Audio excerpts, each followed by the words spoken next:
Hey, everybody. Happy Friday. Great, wonderful evening to you guys. Could you tell me in the comments below if you can hear me loud and clear so that we can get this show on the road? I'm hoping there is no echo. You guys have no idea the hassle I go through hell setups.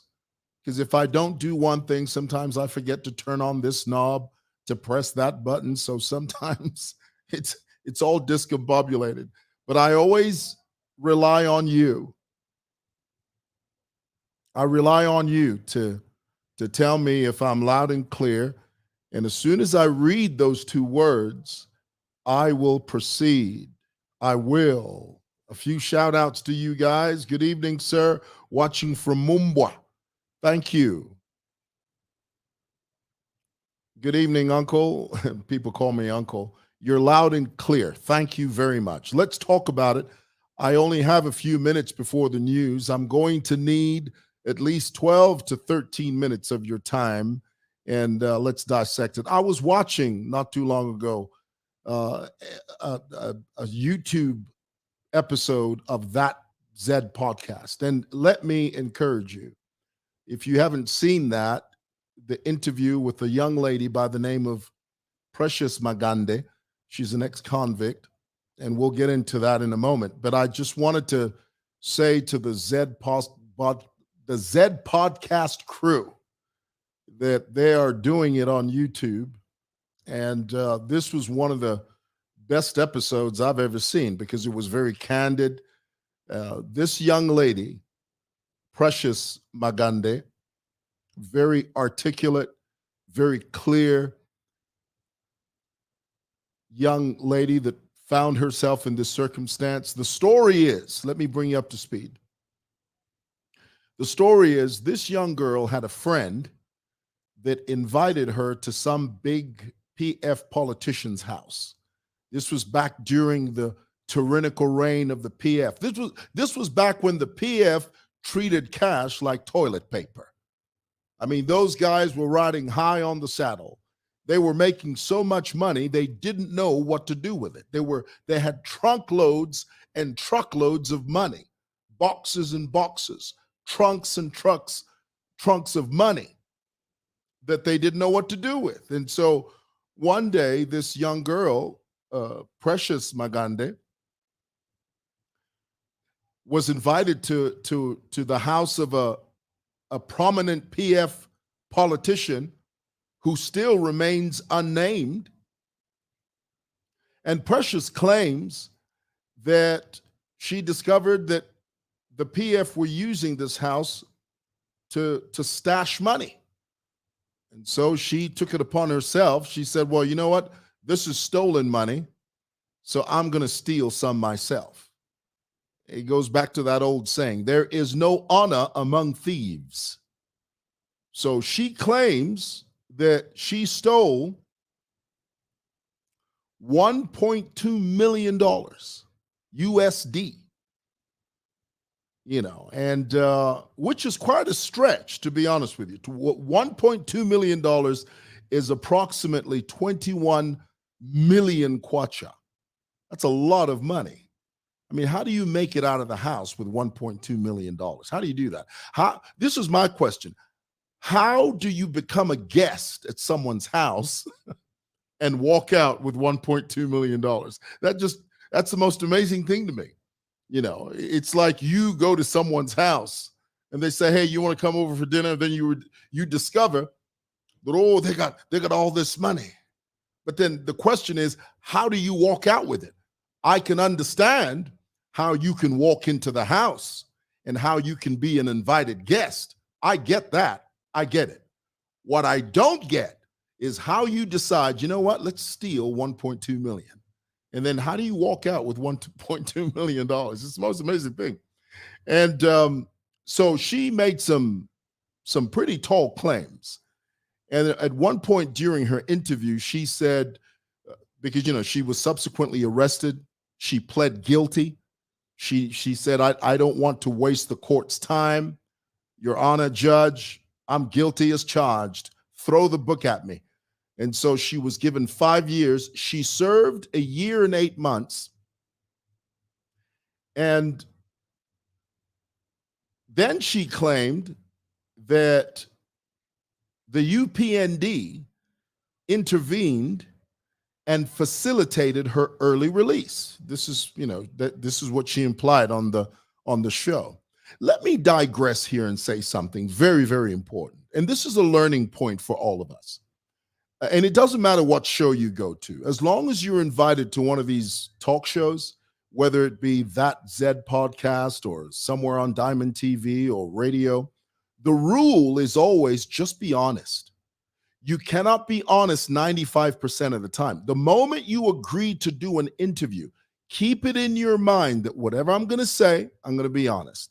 Of course, you have the privilege to sit with the interviewers and maybe agree on some groundwork on, some people you can agree with interviews and say, look, I don't want to talk about this. Don't ask me this. But the way I know Zed podcast, I mean, we saw it with Iris. Iris Kaingo was she was taken by surprise. Those boys, I tell you what, they hamstrung that girl. They did. Because, Elson and K Plus, those guys have no boundaries. Because, they want to get to the truth. They want to get to the crux of the issue. Those guys have got no time to fiddle around with you and treat you with kitty gloves.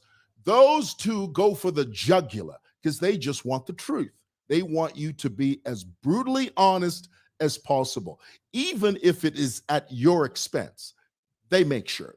So, Iris was one of those people that sat down with Elson and K Plus and said, we're not going to talk about this, that, and the other. As soon as those cameras turned on, guess what? Elson and K Plus asked her exactly what she said, don't ask me about. And it's called gotcha journalism. That's what it's called. It's called gotcha journalism. And I think it works for the Zed podcast because that's their brand. That's their brand of journalism, and that's their brand of entertainment. And there's a huge audience for that. But my admonition, my encouragement to you, if you're going to agree to be a guest on any talk show, you have to have it in your mind to be honest. You know why? Because nowadays, it's not like it used to be back in the 70s and the 80s, where people were, they would go through great pains to verify what you're saying. Now, everything is at the click of a button. Whatever you say, whatever I say can be fact-checked. It can be cross-checked. And if there's any discrepancy, people will blow that up. And then you become in court, for those of you that have been to court, if you are a witness and you lie on one issue, guess what? You are deemed an unreliable witness. It means you're prone to lying. If you lie about this, you could be lying about that. So you can't say I'm going to be honest 95% of the time. You have to be honest 100% of the time. So this young girl, and I said all that to say this, the young girl said that she secured an early release because the UPND intervened somehow. Now, the Home Affairs Minister, the Minister of Home Affairs, Honorable Jack Wimbo, has refuted claims by Precious that the UPND facilitated her early release. So here it is. The government says she met the requirements for an early release. Her release occurred because she met the requirements. It had nothing to do, according to the Honorable Minister of Home Affairs, Jack Mwimbu. It has nothing to do with the UPND's intervention. So, again, I say, when you go on these talk shows, be very, very clear and just be as honest as you can.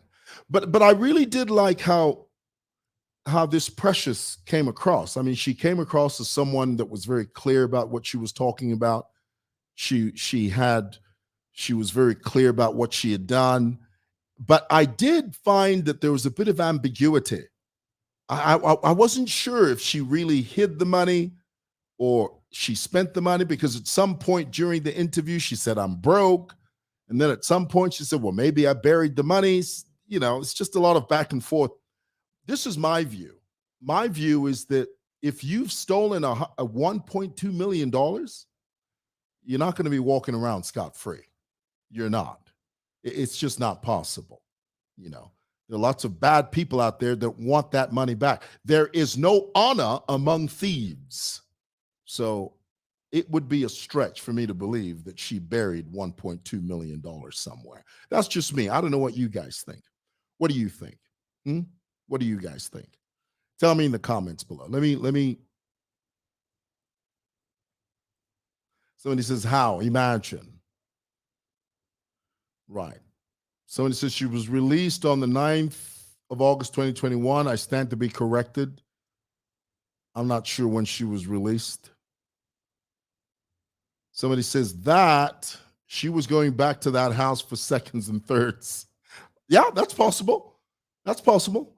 And the thing about stashing money, if you've ever seen the movie All American with Tom Cruise, remember, it was about a pilot who got involved in the drug trade, and he was a drug trafficker for the famous guy. I forget his name now. Tell me in the comments. The Colombian guy. What's his name again? Not El Chapo, the other guy. Tell me in the comments. The guy who was the big drug trafficker. He was shot on the roof of some house. Tell me his name. American Made. That's right. Not American. Pablo. That's right. Pablo. And you're right. The movie is titled American Made. American Made. Tom Cruise was in it. Well, they made so much money, he would stash bags and bags and bags of money in the house. He would bury it. He would put it in the closet. There was so much, he didn't know what to do with it.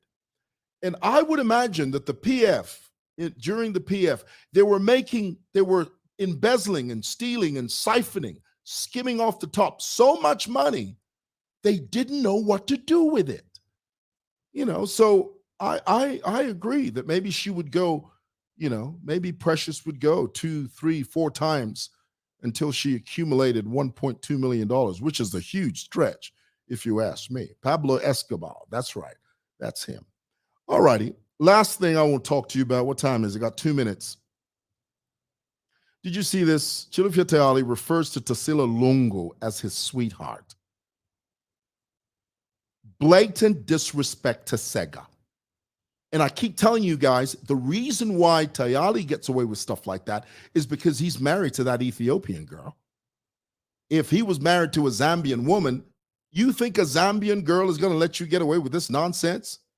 She's not. And he keeps perpetuating this. And I know some of you are going to start saying, but well, that's his life. Leave him alone. No. We're not going to allow a guy like that to normalize something that is abnormal. This is abnormal.